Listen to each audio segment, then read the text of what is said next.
Happy Friday, everybody. James Hancock here. I'm back to review the new miniseries Good Omens, which is now available on Amazon. The show is based on the book of the same name by authors Terry Pratchett and Neil Gaiman. Pratchett unfortunately died a few years ago, but Neil Gaiman not only served as showrunner on this series, but he also wrote every single episode. I love and adore Neil Gaiman, but I can't claim to be an expert on his work. I've read his novel American Gods, as well as a ton of his comics like Sandman and Marvel 1602, but what I love most about Neil Gaiman is his expertise when it comes to myths and legends. If you want to see what I'm talking about, check out the documentary Lovecraft Fear of the Unknown, where he speaks at length about H.P. Lovecraft's horror stories. At any rate, this new show absolutely plays to Neil Gaiman's strengths, with a story about the angels of heaven and the demons of hell getting prepared for Armageddon, the coming of the Antichrist, and a war that might end the world as we know it. Both sides have been looking forward to the struggle for millennia, except for two individuals, an angel and a demon, who've kind of gone native during their many years on Earth. The angel Aziraphale, played by Michael Sheen, and the demon Crowley, played by David Tennant, they've totally fallen in love with this world and slowly but surely decide they might have to set aside their differences and work against their own sides, who seem all too eager just to flush everything down the toilet just because they all think it's part of God's plan. So if you haven't watched it yet, I'll simply say this show is 100% worth watching just for the chemistry between Sheen and Tennant. They seem to be having the time of their lives with these parts, in particular David Tennant, whose customary swagger and devilish charm are completely dialed up to 11 for this role. Overall, the show looks stunning with an incredibly distinctive original visual style, and the story overall handles all the various spiritual and mythological components in a refreshingly lighthearted and modern fashion. That said, not every character in the show is equally interesting. The narrative features an enormous cast of secondary characters. Many of them are played by really good actors, but whose storylines unfortunately hinder the forward momentum of the show. I'm not sure if everyone will feel this way when watching it, but anytime Tennant and Sheen were not on the screen, I struggle to remain interested in the show at all. I wouldn't say these subplots ruin the show, but they certainly make it feel inconsistent. That said, I found the central storyline to be just delightful. I can't remember the last time I had so much fun watching a story that's essentially about two unlikely people becoming friends. So for that alone, I would suggest people have a look, but that's about all I can say without giving anything away. So go have a look, and if the trailer grabs you, definitely check out the show. But now it's time for me to dig into some specifics.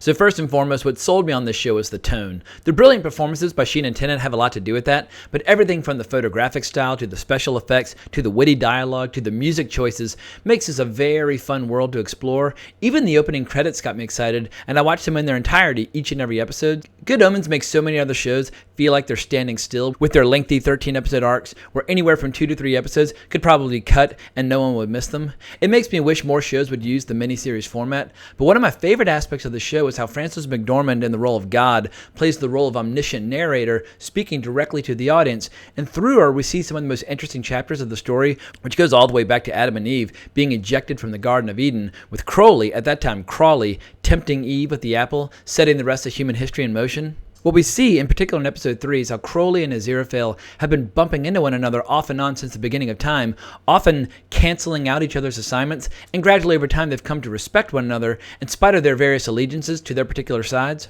And one of my favorite bits, Aziraphale's explaining to Crowley what's about to happen with Noah's Ark, and David Tennant's reaction just had me absolutely howling as he responds that drowning children is particularly savage even for a demon. Also, I should add that they nailed Tennant's appearance as a demon. His contact lenses look absolutely incredible, but even when he's wearing shades, he still looks demonic. Watching him blast around London in a car that's on fire while rocking out to his favorite tunes by Queen was one of the real highlights of the show. At any rate, the main thrust of this story is the result of sheer incompetence the night of the Antichrist's birth. Per his instructions, Crowley drops off the baby at a satanic nunnery where the baby's to be swapped out with the child of an American diplomat serving in the UK. But due to human error, the Antichrist grows up as Adam in a small English village with a small circle of friends who ultimately become his chief allies in resisting the four horsemen of the apocalypse. I have to admit I was much less interested in these characters, but there was one brilliant moment as Adam's powers began to manifest themselves. He wakens the Kraken, and as he does so, we see the beast rising from the ocean, and he's so big that this absolutely enormous ship is just kind of perched atop his head. It gives us this incredible sense of scale, and the beast with all of his tentacles, he just looks so damn ferocious. And I shouldn't be too harsh about the secondary characters because there are some standouts. John Hamm's pretty great as the Archangel Gabriel, but there are plenty more characters where I would simply sigh in resignation each time they appeared on the screen. In any event, Aziraphale and Crowley, with the help of a few companions, do manage to avert total Armageddon and take down Satan, at the cost of remaining with their own kind moving forward. Both sides try to put these representatives to death, but due to a clever illusion, they switch places, rendering them immune to the weapons like holy water that are used in the executions. And there's this great bit where Aziraphale, in the form of Crowley, is lying in a bathtub of holy water, kind of splashing it at all the demons around him, and they're all recoiling in horror because holy water is instant death. But at the end of the show, we're left with two best friends who are happy just to enjoy what time they have left on this planet until the really big war that will come one day when angels and demons will have to unite and fight in a war against all humanity. Whether or not we'll ever see that story remains to be seen, but I like the open-ended nature of the story. It just allows the world to have a little room to breathe at the finale. But from what I've read online, this show very nearly didn't happen. After Terry Pratchett died, Neil Gaiman wouldn't consider moving forward with a film or show based on the book.